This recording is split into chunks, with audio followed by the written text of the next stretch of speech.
forgotten everything I was going to say, Gerard. So I'm going to get a copy of that tape and send it to my 3 sons down there, whose memory of my career has been carried off on a stretcher. So I did play. It's 26 years since they went on that lap with you. 26. What did it mean to you when the chairman gave you a call to tell you? Well, never. I hadn't anticipated this, and I'm not being falsely modest. It was 26 years since I last played footy. So when I got to know Richard a little when, you know, the 2021 grand final and premiership over in Perth, and when he said it was Richard, I thought, are we off here? I thought, geez, what have I done, or what have Melbourne done? And we had a bit of small talk, and then he said, one of the great joys of my job is to induct people into the Hall of Fame, and you're going in. And I was speechless for one of the few times in my life. It was extraordinary. So Dad played for Hawthorn, but you knew him more for what he did at Kyabram. Yeah, I talk about my dad a lot. I probably cry. He's my hero. He was a footy coach, and a great footy coach. Played with Hawthorn for a couple of years and then went off coaching, and I just dagged around behind him wherever he went as a young kid, and he eventually coached the premiership at Kyabram in 1975, which was every bit as exciting as Melbourne's premiership in 2021 for us. So, no, he was a constant and remains a constant in my life. Just out of interest, how many games would he have needed to play for you to be at Hawthorn? Well, he played 16, had 2 years, and it was up and down a bit. So Hawthorn were in contact with Dad quite a bit about, I was zoned to Melbourne at the time, so they're saying, look, don't sign him, we're going to try and get this father and son stuff down. But they didn't get there, and I took off to the Demons and had a wonderful, wonderful time at Melbourne. If they had got the rules 4 premierships, right, Gerard, Hawthorn. Could you have seen yourself in their setup? I haven't thought about it, but there was 4. I've looked at it occasionally, Dipper. I thought, shit, there's Dermot at centre forward, he gets the hardest defender, and there's Bung at full forward, he gets the next, and Bucky, he gets the third. I thought I could slide in there in the forward pocket and just cruise around, but I haven't thought about it much. I didn't. This is a Melbourne story, and they knew what they had coming through, didn't they? I assume they did. I could play footy and was playing good junior footy, and Kyabram was slap bang in the heart of Melbourne's recruiting zone. So Kelly O'Donnell is in the room. So he went before me as a Kyabram boy down to play with Melbourne, and he was as big a star that came out of Kyabram. So I followed his career so closely, and all I ever wanted to do was get to Melbourne and play. So it's a very traditional build-up, isn't it? Teal Cup, under-19s, and then it leads us to 1986 round 1. What do you recall of your first game for the D's? 1986 round, I can't remember retiring, Gerard. 1999 was round 1 Richmond, MCG, Easter Saturday, and Good Friday came round. I was 18, and I hurt my back, surprisingly, doing something, and I spent most of Friday, Good Friday, trying to get a hold of the Melbourne doctor to tell him I couldn't play, but there was no mobile phones and I couldn't find him. So I just sucked it up and ran out and played on the Saturday. It was a 32-degree day against Richmond.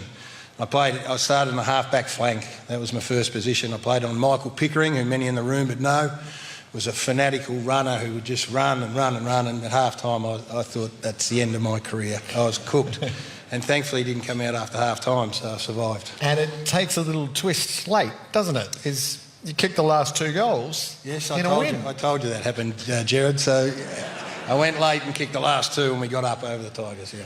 Who did you play on in the next set of weeks? Yep, I played on Trevor Barker the next week as a half-back flanker. The great St Kilda half-back flanker. Was just pinching myself, probably wanted his autograph more than play on him.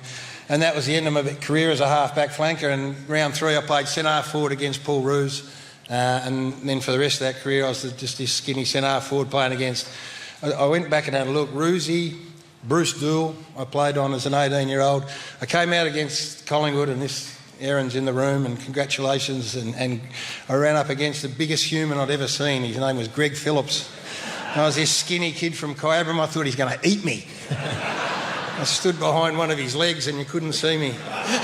So That was our lot in '86. We were battling a bit, but I was coming up against these big monsters. That theme of forward and back defines your career. Is your distinction here is that you are the only player in the 45 years of the All-Australian to win multiples as a forward and as a defender. What was the push and pull like as to where to be?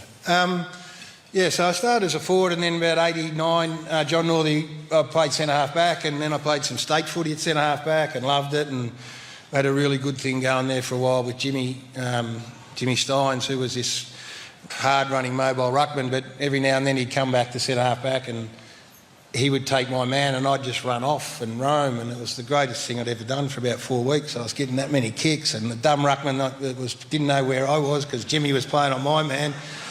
And I thought, shit, this is a Brownlow coming up here. But then Jimmy realised that his Brownlow was going down the drain as well. So he gave that the arse. He said, back you go, son. So I went back and played there for the next couple of years. You played in good teams, and 1988 is probably unfairly remembered for how it ended, but there's this fabled run. What were the last weeks of 1988 like? So we had to win the last game of the year to get in, 1988. So it was against the great Sticks, Kernaghan's, there he is, the champ. Carlton team are coming off a premiership, and we beat them in the last game to get in. Then we beat the Eagles in the first final. I kicked the goal late to put us in front. Then Murray Renstead had 15 seconds to ruin that, but he missed. So we went through. We beat Collingwood at the MCG. We were an underdog. We were a real big underdog team. And then we went back out to play Sticks' boys at Waverley in the prelim, and we would have been $25 if betting was around then. They would have been $1.01, and we beat them. And we had a little bit of luck.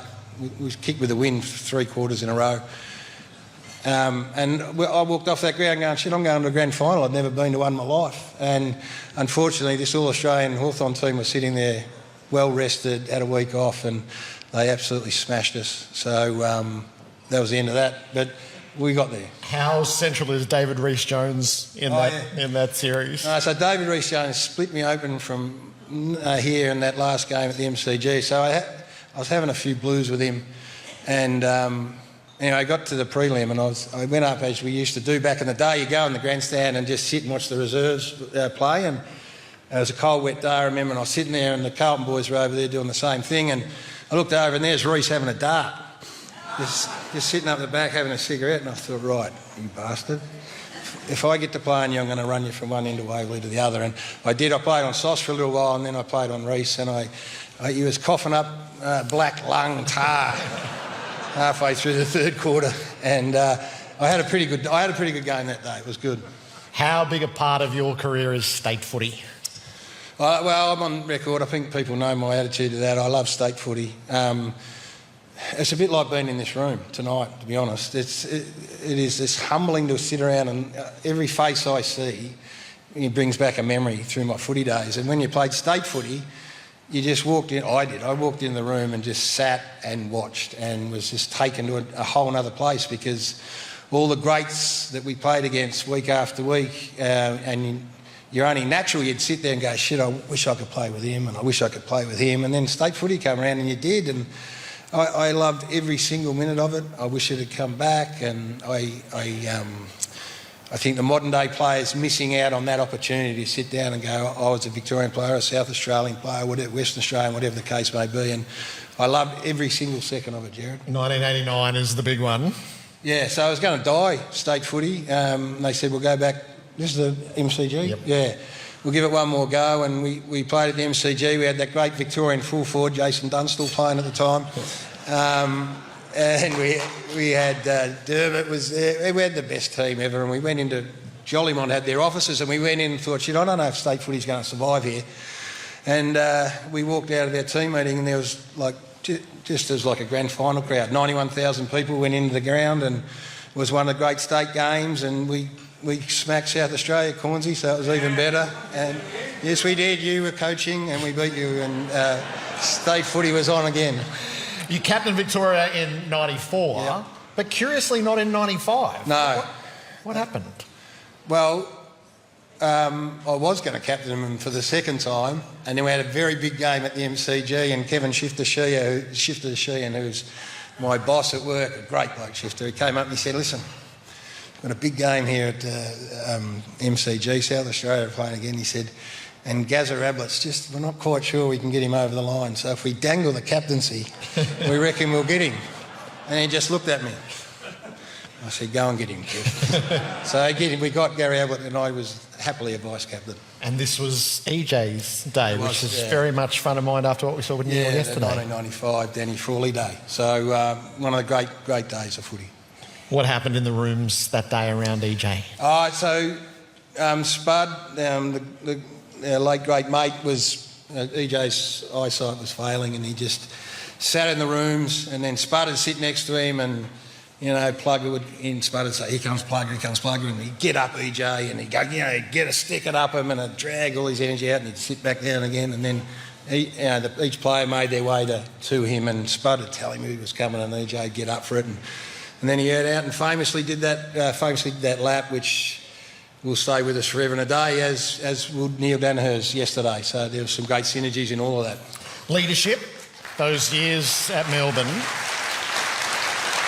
How seriously did you take the captaincy of the D's? No, I loved Melbourne. I loved it, and I was made a captain early, probably too early than I should have. And I took great pride in what we were as a footy club, and we never got where we wanted to go. But Caroline Wilson once called me the first playing president. I probably stuck my nose into too much stuff as a player. I don't know if that was a compliment or not from Caroline. Could never tell. But I did love it. I loved every part of it, and I treasured it. And to have the man that I handed the captaincy over for a couple of years speak means the world to me, Toddy, who's over in Perth tonight. So, I loved it. I loved everything about it. And your three coaches. Yep. Just give us a quick pen pick of your three coaches. John Northey, the first coach, took us on when we were a pretty poor side in 86, and then we played in a prelim in 87 and a grand final in 88, and he just squeezed us dry. We were nowhere near probably in the best 7 teams or 8 teams in the comp, but he got the best out of us, Gerard. He was an us against them champion. He could turn any piece of media into a story that umpires wanted to get you, or the media are after you. So I love playing with Swooper, and I had a really great relationship with him. Neil Baum came in, who remains one of my favourite people in footy, one of the great pragmatists. Just said, do this, do that, and we'll win. And he didn't, because John used to yell a fair bit at us, and Swooper didn't. And then I was Barmy didn't. And then I was very lucky to have Neil Danaher in the last, I had him for a year and a half. He came in and coached in 1998, which was my last full year, and I retired halfway through 99. And I kind of wish I had him for a bit longer because, geez, he was a good coach. As soon as your playing days were done, there was another choice to make, media or coaching. How immediate was that?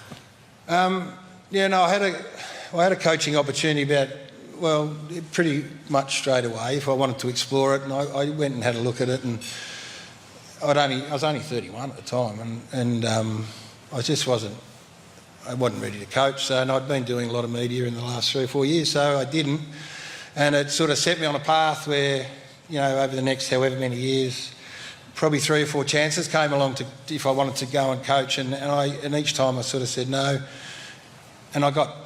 I had Craig Kelly, who's my manager and great friend, who'd argue the case with me sometimes, and I'd sort of say, well, I kind of like doing what I'm doing. I like working in the media, and I'm still doing it today, and those days are long gone. But I loved it. We did the international rules. I loved that. That was great fun, but it was in and out.